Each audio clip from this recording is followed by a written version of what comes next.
और का बातें से TV ka umdi basnyambat penjaslian Rupa Premium Meghalaya.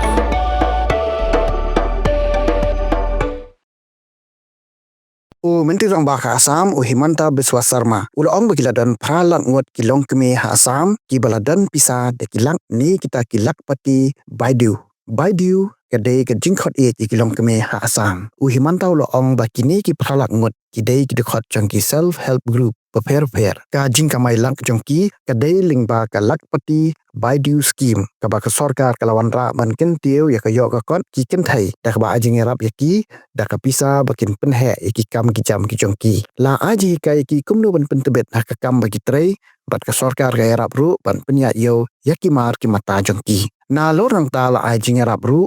bakin pen he shushu ha kalyang garap karyang ka ri jingri ka thanjan ka kam pen mi jingbam bat ki wei pat ki jakam ki bagi jumlien menteri Himanta ulai thu bagi dan sau pho lak ngot kilong kemi ki badai ki dekhot jongki SHG bat na preng kini pralak ngot kiladan pisa de kilak tengka hak akaun jongki bat menta ka sarkar kadang pelet jingmon saya ki lai pu ar lak ngot ki badan hapdang ka jingkhon hak akam jongki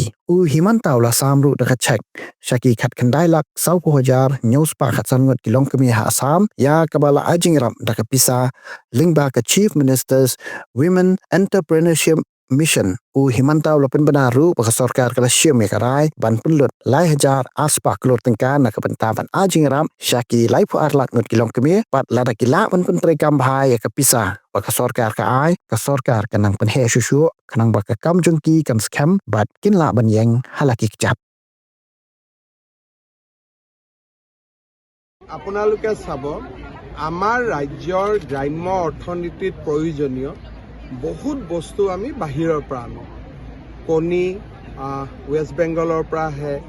মাছ অন্ধ্ৰপ্ৰদেশৰ পৰা আহে গুজৰাটৰ পৰা গাখীৰ আহে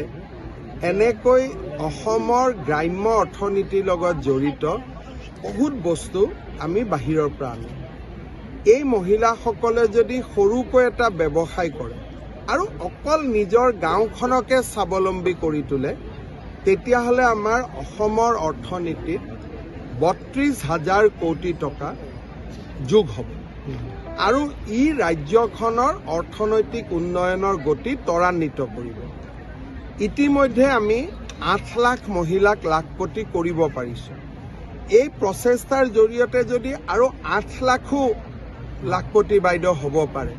পৰৱৰ্তী সময়ত আৰু ৪ লাখ ২ লাখ এনেকৈ যদি আমি আটাইখিনি মহিলাক লাখপতি বাইদেউ বনাব পাৰোঁ আমাৰ গ্ৰাম্য অৰ্থনীতিৰ ভেটি মজবুত হ'ব